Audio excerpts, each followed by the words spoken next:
الحمد للہ رب العالمین والعاقبۃ للمتقین الصلاة والسلام علی رسولہ الامین وعلی آلہ الطیبین الطاہرین واصحابہ الکاملین المرشدین وعلینا معہم اجمعین۔ بسم اللہ الرحمن الرحیم۔ ان عدۃ الشہور عند اللہ اثنا عشر شہرا فی کتاب اللہ یوم خلق السماوات والارض منها اربعۃ حرم ذلک الدین القیم فلا تظلموا فیہن انفسکم وقاتلوا المشرکین کافۃ کما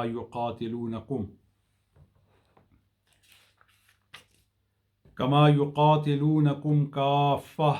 واعلموا ان اللہ مع المتقین۔ صدق اللہ مولانا العظیم۔ برادران اسلام، آج ماہ حرمت، ماہ برکت، ماہ کرم و فضل رجب المرجب شریف کی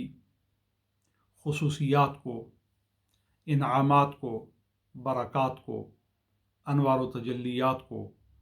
قرآن و سنت کی روشنی میں آپ کے سامنے رکھنے کی سعادت حاصل کر رہا ہوں۔ قرآن مجید میں اللہ جل جلالہ وعم نوالہ نے ارشاد فرمایا کہ اللہ خالق و مالک کائنات کی نزدیک کتاب الہی میں مہینوں کی تعداد 12 ہے۔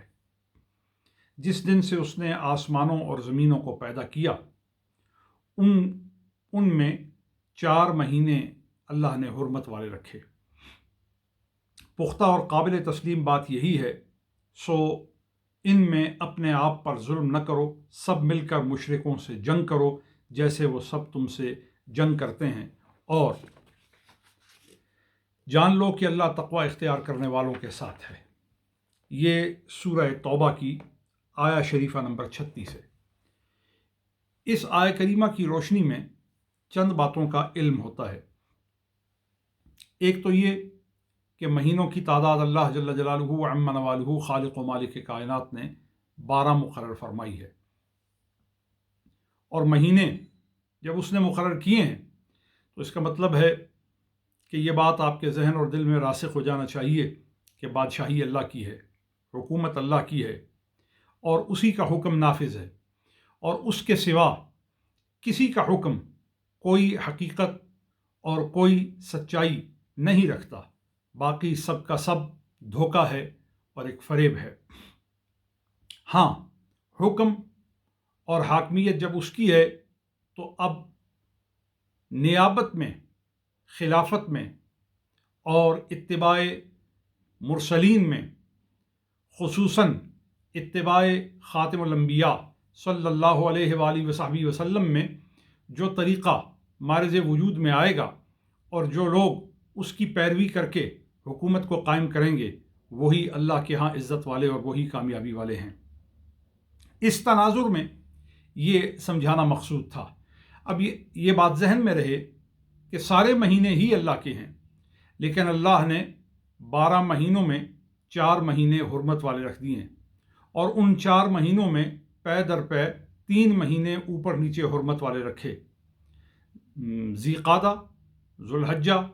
اور محرم، یہ اوپر نیچے 3 مہینے ہیں، اور اس کے بعد رجب المرجب۔ رجب شریف کے بارے میں احادیث سے آشکار ہے کہ یہ مہینہ اللہ کا مہینہ ہے، اور اس مہینے میں احادیث سے بہت کچھ اعمال میں، وظائف میں، روزوں میں تقوی اختیار کرنے میں تعلیم فرمایا گیا ہے، جس کی رغبت دی گئی ہے، جس پر ترخیص کی گئی ہے، جس پر موٹیویٹ کیا گیا ہے۔ مثال کے طور پر آپ دیکھ لیجئے کہ رجب المرجب شریف کے حوالے سے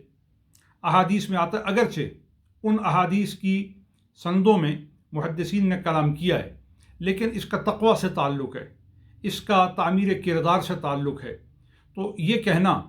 کہ اس مہینے میں وہ روایات جو روزوں پر دلالت کرتی ہیں، وہ روایات جو نوافل کے اہتمام پر دلالت کرتی ہیں ان میں متوجہ ہونے کی ضرورت نہیں، تو میں سمجھتا ہوں کہ فائدہ عامہ سے اس بات کو صرف نظر میں لے جانا کسی طرح بھی درست نہیں ہوگا۔ ایک بندہ جو نوافل کی طرف متوجہ ہوتا ہے، ایک بندہ جو روزوں کی طرف متوجہ ہوتا ہے، ایک بندہ جو اپنے نفس کو توڑتا ہے اور اللہ سے اپنے تعلق کو جوڑتا ہے اور خالق و مالک کائنات کی رضاؤں کی طرف متوجہ ہوتا ہے، تو اسے اس پر مزید مدد دینا چاہیے۔ تو رجب کے مہینے میں نفلی روزے رکھنا، رجب کی راتوں میں بیدار رہنا، نوافل پڑھنا، استغفار کرنا، توبہ کرنا، اللہ کے ناموں کا ورد کرنا، نبی کریم صلی اللہ علیہ وآلہ وصحبہ وسلم پر درود بھیجنا، زکوٰۃ ادا کرنا، صدقہ اور خیرات کرنا، مخلوق خدا کی بھلائی کرنا، انسانیت کے ساتھ محبت کا اظہار کرنا، انسانیت کی ضرورتوں میں ان کا دست و بازو بننے کی کوشش کرنا، یہ اسلام کی بنیادی تعلیمات میں ہے۔ اللہ تعالیٰ اس مہینے میں ہمیں اپنی رضا کے کاموں کے خزانوں کو سمیٹنے کی اور اس کے بھیدوں تک پہنچنے کی توفیق عطا فرمائے۔